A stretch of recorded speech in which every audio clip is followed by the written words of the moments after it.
Hey guys, and welcome to my channel. Today we are doing, what if Godzilla was in Attack on Titan? Few months have passed ever since the arrival of Godzilla and the world has changed. The Titans have not been seen and humanity is slowly growing, but some changes as great as this always come with a dark part. With that out of the way, let's begin this what if. The direction the thing was hiding, it was north.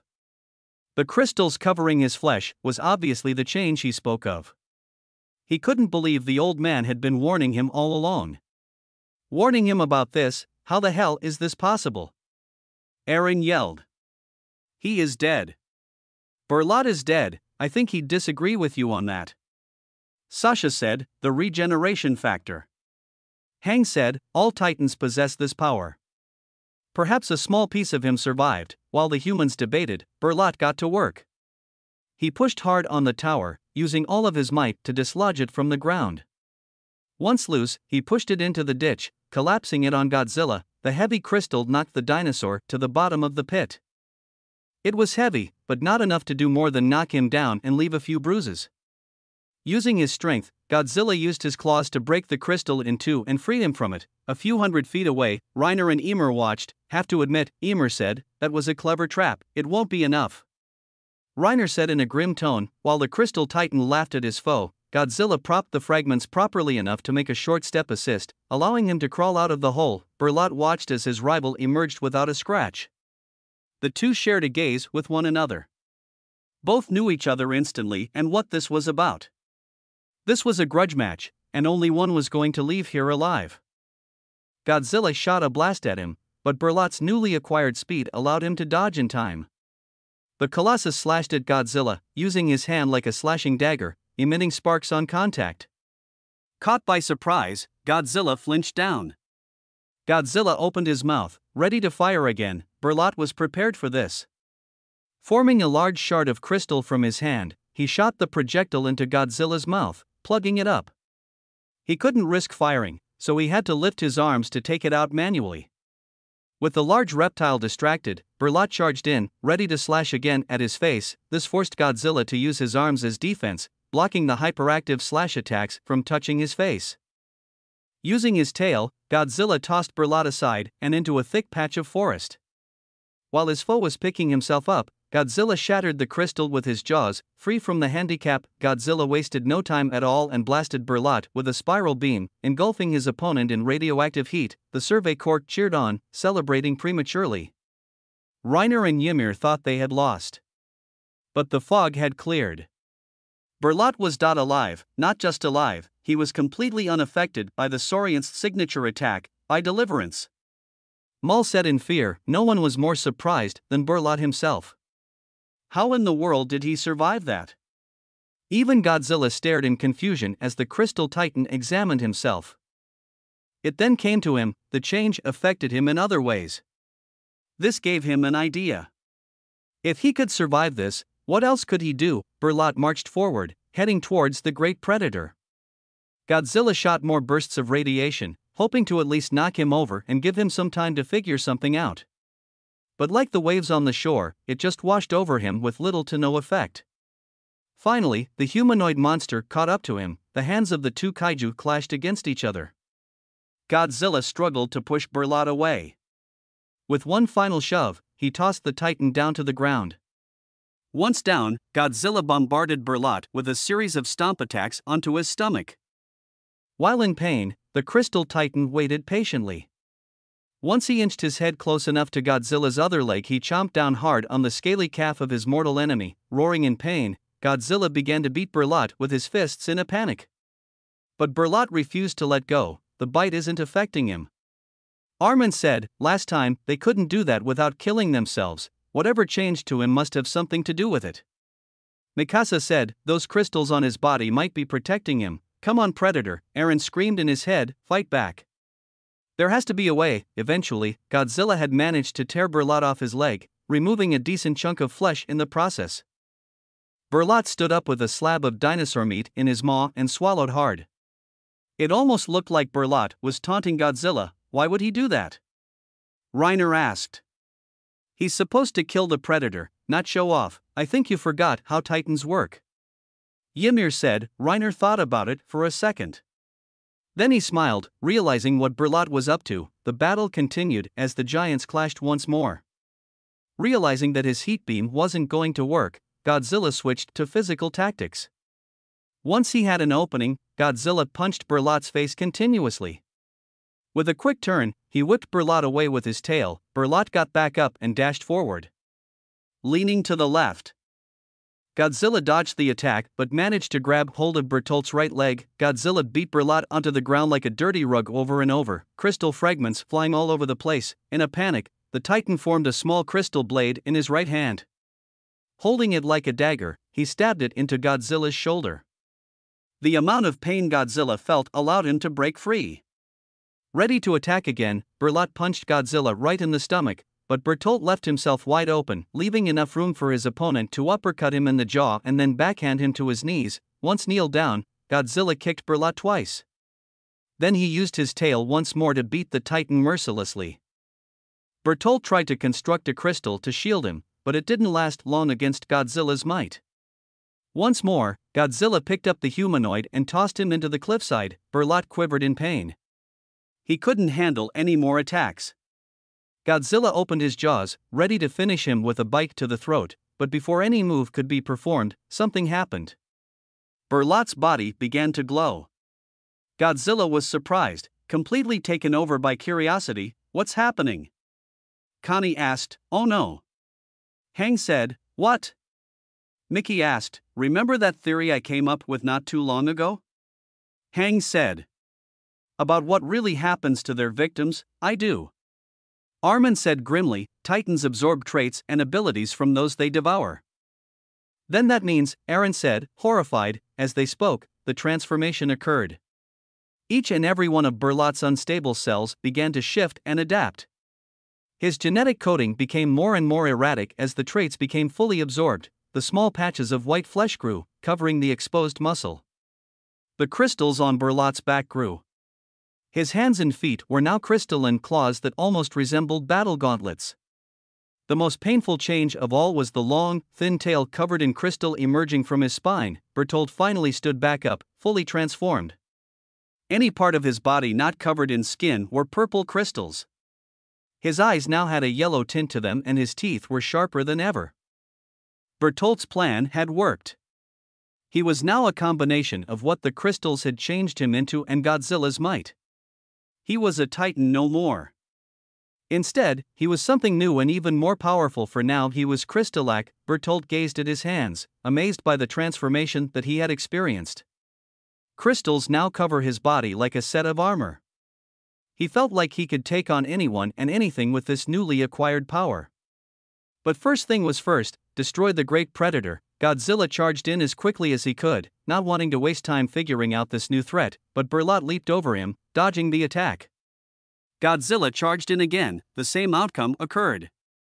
He stands a greater chance now, Reiner said. With that beast's abilities combined with years of combat training, he'll be unstoppable. Ymir didn't see it that way. To her, this seemed wrong. She couldn't tell what it was, but something about all of this seemed to be a bad sign to her. Reiner, on the other hand, just smiled and watched. Crush him, Bertolt, he thought. Show him the power of the shifters. Show him the pain that you suffered. With a great amount of speed he rammed into Godzilla. While not enough force to knock him down, it did break a rib or two upon impact. Godzilla took hold of Berlot and tossed him into the air. While off the ground, Berlot whipped his tail downward, releasing a barrage of crystal shards from his tail. The crystals showered Godzilla, with some actually sticking into his flesh. While Godzilla was busy trying to avert the projectiles, Berlot came crashing down onto Godzilla's face. Feet first, Bertolt began beating heavily on his foe. Each punch from Bertolt's crystal-covered claws was like being hit by titanium brass knuckles.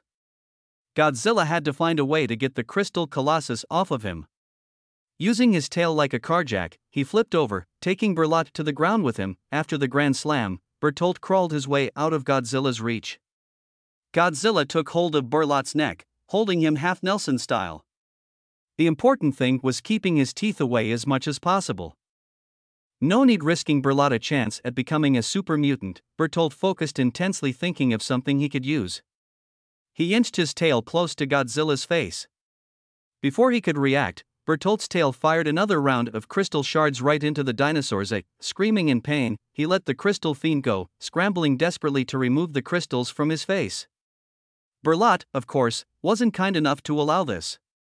Like a ninja in the night, he made great use of his newly enhanced speed by slashing his arms at Godzilla as if they were the blades of a sword. "There's no use," Connie called out, "he's too powerful. There has to be a way," Eren yelled. "Give all you have, Predator. Fight! Fight!" Bertolt was too swift to hit. He dodged out of the way as soon as he finished an attack. Godzilla took a deep breath and unleashed his nuclear pulse. The shockwave caused Bertot to trip over. Wasting no time, Godzilla bashed at him with his tail. Bertot opened his jaws and unleashed a powerful prism beam. It hit Godzilla's chest, causing an explosion of sparks. Could that attack be some kind of distortion of the Predator's heat weapon? Hang wondered. If only we could learn from this abomination. Wait, Armin said to himself. Learn. That's it. Miss Segusa, yes, she replied. Do you think we can read that? Crystal Titan's mind? See if you can find something useful? I can try. She said. She kneeled down alongside her assistants, concentrating. She entered the mind of Bertot. But something was wrong. She squirmed around uncontrollably, as if she were in pain. She let out a horrifying scream before she collapsed. Everyone flocked to help her as she seized up, blood trickling from her nose. Eren, who looked back at the fight, saw Bertot looking right at them. It was as if he knew what they were up to. Returning his attention to the fight, Bertot bombarded Godzilla with hit after hit of prism beams. While painful, the most it did was cause some bruising and slowed him down. Bertot enjoyed his new power a little too much, as he didn't realize until it was too late that Godzilla was coming right for him. Godzilla once again took hold of Bertot. Tear out his throat, Predator! Eren yelled out. End it! End it now! Bertot then realized something. If Godzilla could create a pulse, then could he as well? Bertot loaded all the energy he could to his core. His crystal heart, like a reactor, was overflowing to the point of meltdown. Finally, in an eruption of power, Bertot used his crystal overload to blast Godzilla off of him. Godzilla looked at his opponent. Even though he was dripping with blood and covered in battle damage, he still couldn't give up. He charged in again. Bertot had enough of this. He twitched his tail repeatedly, creating a storm of crystals to assault the Saurian kaiju. The force was so strong, some of them exploded upon impact, obscuring the view with clouds of smoke. Bertot shot the last shard and waited. Everyone watching held their breath as they watched Godzilla's shadowy figure draw closer. Finally, the smoke cleared, revealing Godzilla still standing. Godzilla took a single step and collapsed. Everyone was shocked. None of them knew, but thanks to a lucky shot, one of Bertot's crystal shards had dug itself into Godzilla's inner thigh. This damaged the nerve endings connected to Godzilla's lower brain, paralyzing him. He was down for good. Godzilla gasped for breath on the hard ground, right at Bertot's feet. The crystal kaiju gave a sound that resembled a mix between a growl and a human laugh. It became more and more intense until it transformed into a roar of pure joy. No, Eren said, no. It can't be. Get up. Get up, but Godzilla couldn't hear him. Even if he could, he wouldn't be able to comply. He was helpless. Bertot kicked Godzilla, enjoying his paralysis. Then he formed another blade from his crystal armor, ready to finish Godzilla off like an executioner. Do it. Reiner said. Bertot then looked at his blade and tossed it away. He wanted his enemy to die slowly. Godzilla showed him no mercy. Why should he do the same? Bertot placed his hands onto the ground, causing a few more crystal towers to emerge along Godzilla's sides. These towers leaded over, interlocking to form a massive cocoon-like prison.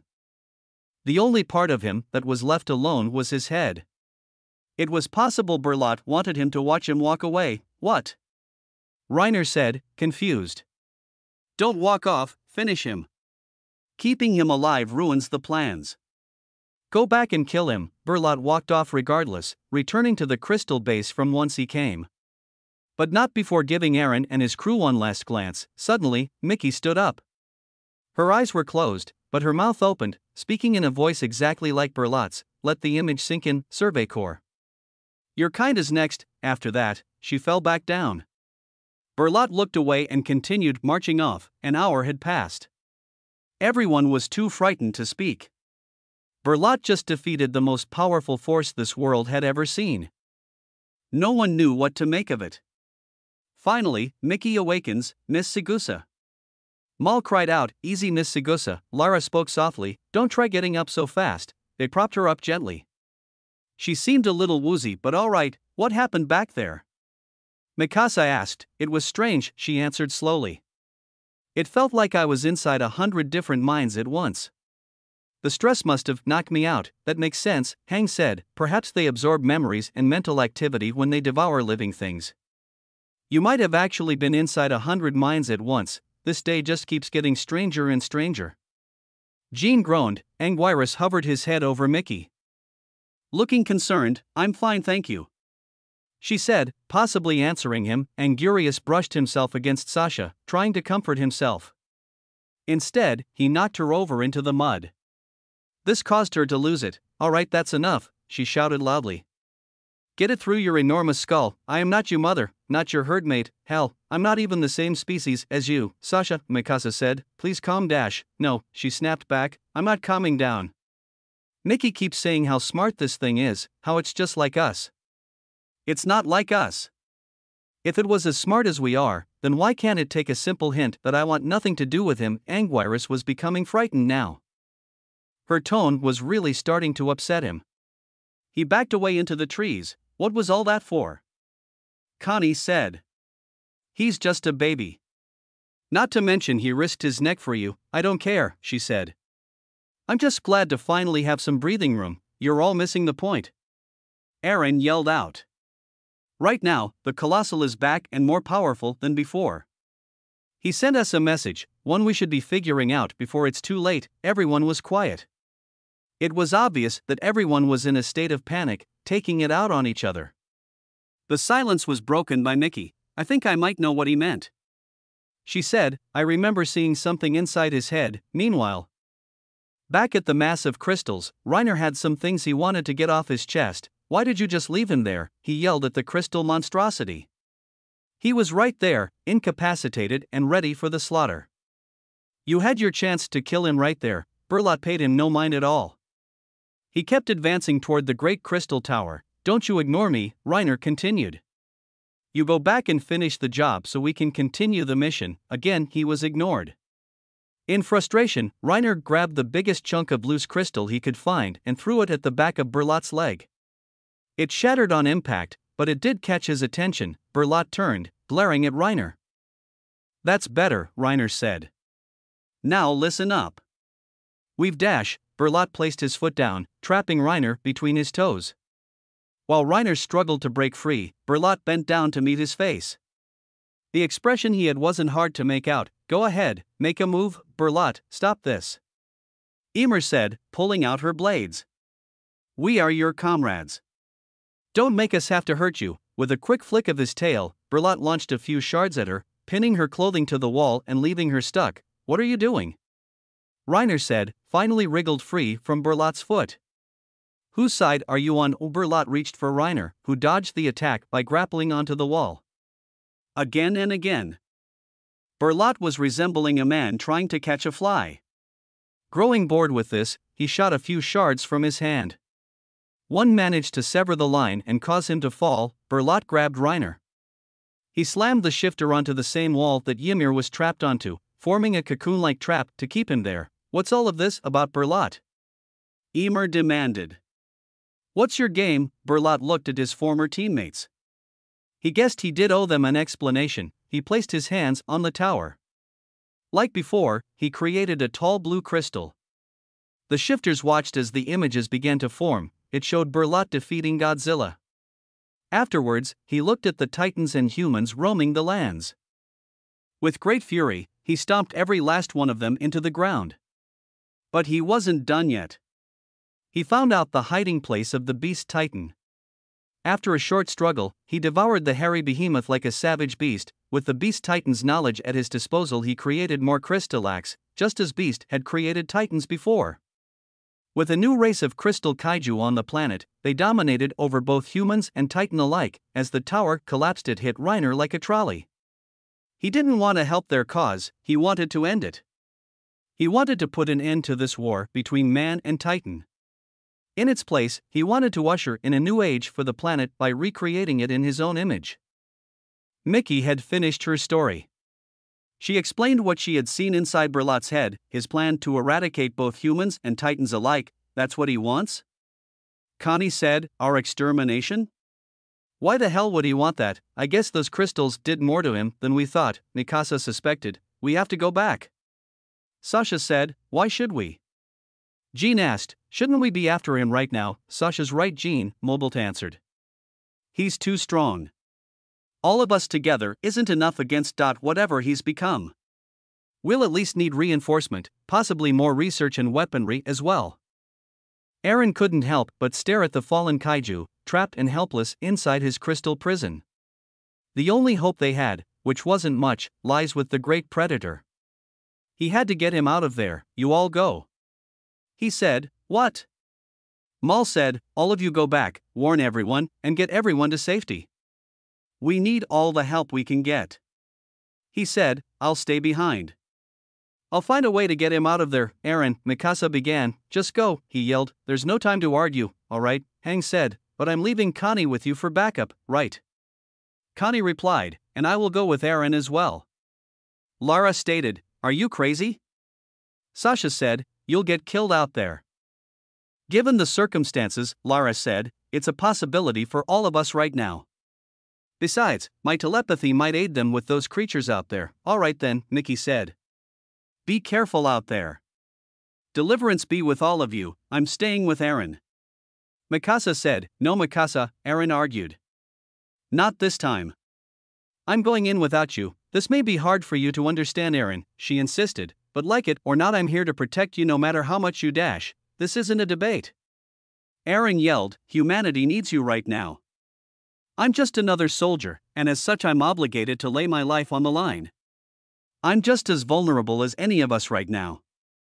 Protecting me isn't going to stop that. That's the point, she said, you're not just a soldier, you're my family. And nothing gets in the way of that, not even you. Eren was utterly defeated. He looked over to Mickey behind Mikasa's shoulder. Care to help me out here? He thought, hoping she could hear his thoughts. Apparently she did, shaking her head as a response. I guess psychic powers couldn't get past Mikasa's stubborn personality. All right, Eren said, the four of us will go. Now we need to move out. Both parties wasted no time at all, mounting whichever horses were left to them and darting off. Eren's group raced towards the gigantic crystal cocoon that encased their only hope for survival. What's the plan, Eren? Connie asked. We take out those crystals, he answered. Not much of a plan. Connie sneered, that's all we've got. Eren called back, if you say so. Connie replied, getting into the right mindset, he did have a point. Usually, Armin came up with the plans. But right now, he was needed elsewhere. Those plans of his would be more useful for defending the humans. This time, Eren had to think on his own. The horses had cleared the area of thick forest, onto the 2-mile wide open patch of debris from fallen timber. From far away, you'd never guess how much devastation was caused during the epic battle against two kaiju. It almost looked like a bomb went off here, once they were close enough. Connie, Mikasa and Eren leapt from their horses. They wasted no time hacking away at the gigantic gemstones, flaring away with their blades. They gave all the strength they could muster up, fueling on pure adrenaline and determination to save their kind from extinction. It was all or nothing now. An hour later, Reiner watched as Berlot sunk his teeth into another Kumonga. He had gone off earlier and brought back 3 Kumonga carcasses and 2 corpses that looked like 50-foot condors. The fight with his arch-rival left him with quite an appetite. Ymir guessed that this was some sort of victory feast. It sickened him to watch him stick his face into those creatures, knowing full well the power he used to overcome them. Reiner was sure that power was what took his friend from him. What once had been the greatest friend he ever had was now twisted into a mass of flesh and gemstones. The only sound that could be heard for at least a mile were the crunching sounds of teeth against bones and exoskeleton. Ymir was the only one brave enough to break the silence. Where do we fit in? she asked. This caught Berlot's attention. He looked to her as an enormous spider leg slithered down his throat. Your great plan for a new world, she continued. Where do we fit in? What happens to us? Well, Berlot stood still after she asked this. His expression turned to that of confusion, as if he was actually contemplating what she asked. He paused for a few seconds, then walked up to the crystal tower. Once again, he placed his hand upon it. The blue crystal emerged once more, showing images of both the shifters. Berlot was using the Beast Titan's abilities and know how to transform them, making them into crystal-axe like himself, so that's it? Reiner said angrily, you just make us into whatever you are, some kind of freaks like you. The images continued, showing Berlot, Reiner, Emer, and even Anna, in their new crystal-axe forms. They were standing on a large rock formation, towering above other crystal-axe. They almost looked like a cheering crowd. Emer and Reiner could tell that Berlot intended to rule over this new species alongside his fellow shifters. They weren't sure exactly what rank they would hold in this society. Dukes? Betas? But they knew he implied that he wanted his friends to have a part in power. That was never what we wanted. Reiner said. That's never even what you wanted. You wanted to follow the mission, same as we all did, and what of our other friends? Emer asked, actually starting to get angry. The ones who are stuck as titans? And Historia as well? What happens to them? Berlot's response to that was smashing the blue crystal, shattering it with a single swipe of his tail. So you decided to turn your back on everyone, she said. All these months, we thought the great predator was a monster. We were wrong. He's an animal, which is better than what you become. Berlot stomped over to Emer with blazing eyes. She had just insulted the most powerful thing on the planet. Belrot lifted his hand, ready to smash her into oblivion. Wait. There's one thing you forgot. Reiner said, hoping to interrupt Berlot's attack. It worked. Berlot turned his head to face Reiner. He had to think of something, anything to keep Emer alive. The humans, he said nervously. And Eren too. They won't just let you do this. You may be powerful and larger than them, but they still outnumber you at least 10,000 to 1. Berlot hated to admit it. He couldn't admit it since his ability to speak vocally was gone. But Reiner had a point. Letting the Survey Corps live was a terrible mistake. Eren had the coordinate, which would allow him to use the Titans against him. Jean, Sasha, Levi, Mikasa, and Connie had great skill in killing Titans. Armin, Hang, and Mobolt were all brilliant. They could organize something against him now that they knew he was alive. It would be unwise to fulfill his new destiny without ensuring this didn't become a problem. There was no doubt, the Survey Corps had to be taken care of first. And maybe the other humans of Tanakibo, just to be sure. Yes, they needed to be eliminated before anything else. He would need help with this, and he knew just where to find it. Berlot placed his hands on the tower once more.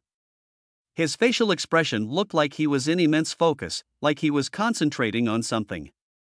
The tower slowly started to glow, as did the other crystal structures. Brighter and brighter, the glow slowly grew from a slight aura to a blinding light. The power generated caused Reiner and Emer to wince in pain, as their prisons were made from the same crystal. It was as if he was redirecting energy from the tower itself. In a sudden flash, the light show was over. The pain had finally stopped for the two shifters. Suddenly, the ground began to shake, becoming more and more uneasy. I don't like this, Emer whispered. The two shifters couldn't see what was happening, but they could feel its dark intention. Berlot had just redirected the flow of the power from the crystals. They weren't just isolated towers and structures, they were part of a single, ever-expanding crystal mass with roots deep beneath the ground. By Berlot's influence, the power filled the roots, emitting radiation through the forest's soil and caverns.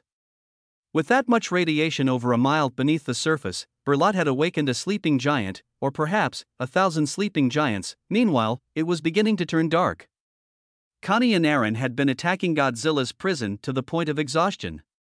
Normally, any human this close to Godzilla would be doused in enough radiation to fill a nuke. Thankfully, Berlot used a special crystal for this, one that blocked radiation. It was like 30 walls of lead between the monster and the hairless apes. This time, the humans were safe. Any luck over there, Connie? Eren asked. Not even a scratch, painted Connie. Whatever these things are made of, Mikasa said out of breath, it's stronger than steel. Eren looked deeply to the enormous crystals in front of him. The spot he attacked didn't have a single mark on it. There had to be a way to destroy these things.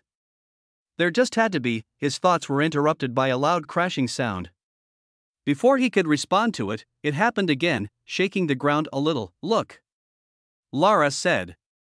Pointing behind them, they looked to see Anguirus, constantly curling into a ball against the crystals. Like a kid's ball bouncing off of their bedroom wall, Anguirus launched a multitude of curl-up attacks on Godzilla's prison. He did notice the humans, looking at them and letting out a roar. He says he wants to help, Lara translated. He hopes to earn his way back into the herd, as he puts it. Good, Connie said. We could use as much help as we can get. The group walked over to the faithful Saurian, checking his progress. Like the others, it barely had any effect. He didn't stop, eager to complete the mission. I don't think his attacks are enough, Mikasa said grimly. I don't think he cares, said Lara. He's too determined. After 5 or 7 more attacks, Anguirus stopped, panting like a large dog. He slammed his head against the crystal, exhausted but refusing to give up. Nice try, pal, Connie said, patting Anguirus's leg sympathetically. But I don't think you're strong enough for this yet. Mikasa felt something in her feet. The ground began to form a tremor, increasing by the second. A sound of rustling vegetation followed. Something was coming. Once everyone noticed it, they looked to the forest, now hyper with activity. More kaiju began to emerge, this time in a stampede form. Rushing towards them was an onslaught of creatures: Kamacuruses, Kumongas, Varans, Gorosaurs, a few terror birds, some Gorgonopsids, giant rats with multiple eyes, and more creatures they couldn't identify. All of them rushed in a primal frenzy. In panic and instinct, Anguirus ran in front of the group. He went into a defensive curl, creating a shield for the humans. As the creatures rampaged, they washed over Anguirus like a wave of the ocean. They ran over him, but didn't really pay him any mind. After 2 minutes, the stampede was over. Anguirus was practically unharmed, but thanks to his actions the humans avoided becoming squished by living fossils. Thanks, pal, said Connie. I think you've just earned your place in the herd. Lara was crouched over. It looked like she'd seen a ghost. Are you all right? Mikasa said as Anguirus uncurled himself. It was horrible, Lara said. Their minds were like a mixture of confusion, rage, and hunger. Eren could only think about one thing: the direction they were going. All of them were headed southward, towards the end of the forest, right towards Tanakibo. It has to be Berlot, Eren snarled. This is what he meant earlier when he said we were next. He's unleashed them with his crystal powers to wipe us out. What the hell are we supposed to do? Connie said in a panic. We're an hour away for the city. An army of monsters is heading towards civilization. Berlot is on the loose, and our only hopes are locked out of the game. I'm really starting to doubt Miss Sigusa's teachings, Lara said in a defeated tone. If only all this happened outside the forest, then the 3 of us could have handled it with a little telepathy. I think Deliverance just abandoned us. Eren looked to the horizon, watching the sunset's light trickle down on the last crystal tower, one that Godzilla was after before Berlot attacked him. It was smaller than the others, in fact, just about the size of Eren's Titan form. Wait a minute, he thought, outside the forest. That's it, this time Eren had a plan. Connie, he said. How much spare gas do you have left? Only 1 canister, he answered, puzzled. Why, fill up my gear. He said, I have a plan. Meanwhile, inside the temporary Survey Corps station inside Tanakibo, the remaining members stood inside an empty room. The only one who didn't have a look of concern on their face was Levi. The Survey Corps and the 2 priestesses had just gotten back into town about a half an hour ago, telling Levi the full report. So let me get this straight, he said sternly. Not only are you telling me that there is an entire ecosystem of monsters living in that forest, but that they've been awoken by strange crystals. And above all that, Berlot has resurrected into some kind of supermonster that defeated the great predator. That's what we've witnessed out there. Hang answered, what kind of idiot do you take me for, he said. People cannot come back from the dead, let alone Titan shifters. How do you even know for sure it was him? It could have just been some new breed of Titan, even if it was Sir, Armin said calmly. I think it's strong enough to be a concern. We need to get the message to Astoria, get as many men as we can against this thing. I understand the concern. Levi said, really I do. But it would still take a week for the message to reach the walls, even if this is as high a threat as you claim it to be. Before Mobolt opened his mouth to possibly make a counter-argument, a skinny man rushed into the room. Levi. Forgive me, sir. But it's urgent, he said. What is it?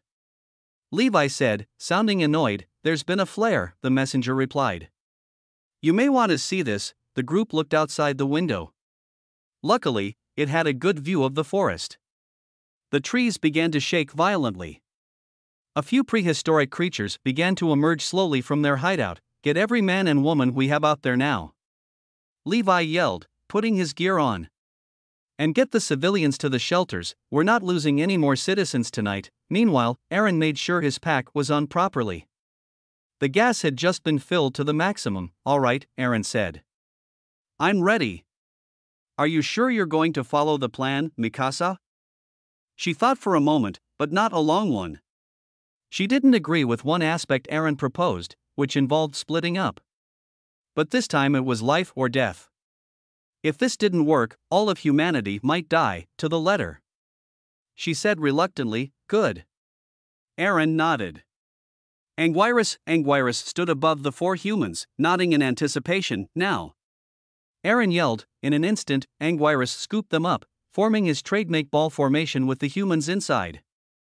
Once curled, his full momentum caused him to roll rapidly into the forest. Traveling 4 times the speed of Survey Corps horses, the curled-up Saurian bulleted his way through the thick woods. While tumbling, some unfortunate kaiju got in the way, becoming knocked over and trampled by a bony cannonball. Eren and the others could hear the squawks and howls of animals being run over by their reptilian friend. Once outside the woods, Anguirus uncurled himself, flinging the humans onto his back. Eren, not wasting a moment, ran up his back onto his tail. Go! Eren yelled. Anguirus answered the signal, whipping his tail as hard as he could to fling Eren upwards. Once he was high enough over the treetops, Eren let his gear launch him further upwards. Mikasa and the rest of us wish you luck. Lara's voice said inside his mind. He looked down, spying the group darting off below. Already Anguirus was fighting off a few creatures. He looked back up. Realizing he must be far enough above the trees, he pulled up his hand, ready to test his theory. Biting into it harder than he ever did before, he focused all of his attention on the plan. He felt it this time, the change. His plan had worked. Thanks to the distance he was launched, he was far enough away from the crystals. Now the rogue titan was back, falling from the sky and back into the forest. Rolling up into a fetal position, his body cannonballed into the woods, landing on his feet. Giving his titan body all he had, he bolted towards the site of Godzilla's demise. While he was running, he felt a burning sensation. The deeper and deeper he went in, the more pain he felt. The crystals may not have been able to stop the transformation this time, but their power was taking its toll on Eren's titan body. He finally made it. Godzilla was right in front of him. Eren dashed towards the crystal tower. Thankfully it was still intact. His running became slower the closer he came near it. Closer and closer he went, parts of his skin burning from the radiation. He couldn't give up. He wouldn't give up. The rogue titan grasped the tower with both hands, pulling with all his might. After one final, painful budge, he separated the tower from the ground. Eren hoisted the massive structure over his shoulders, carrying it towards Godzilla. He grew weaker with every step. A fifth of his flesh melting. Finally, he was close enough.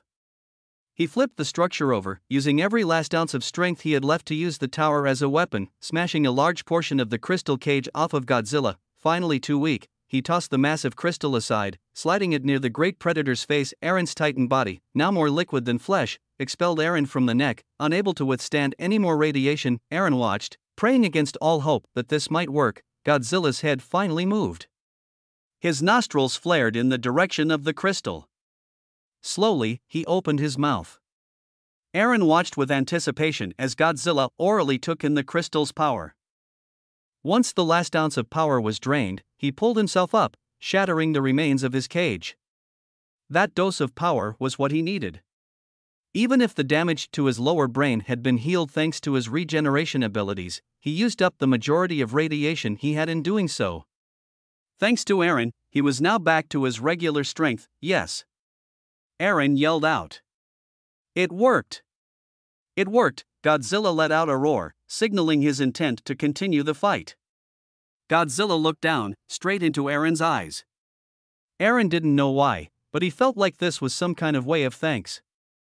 As if Godzilla was appreciating what a simple human has done for him, Godzilla ran off to the north. Eren presumed he was off to fight Berlot once more.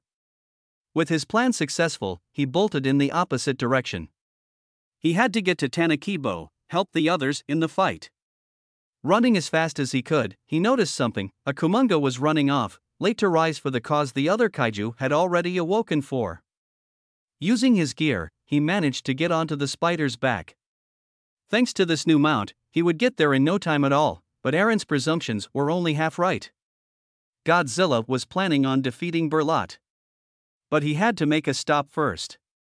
He sensed more energy, a massive source of power.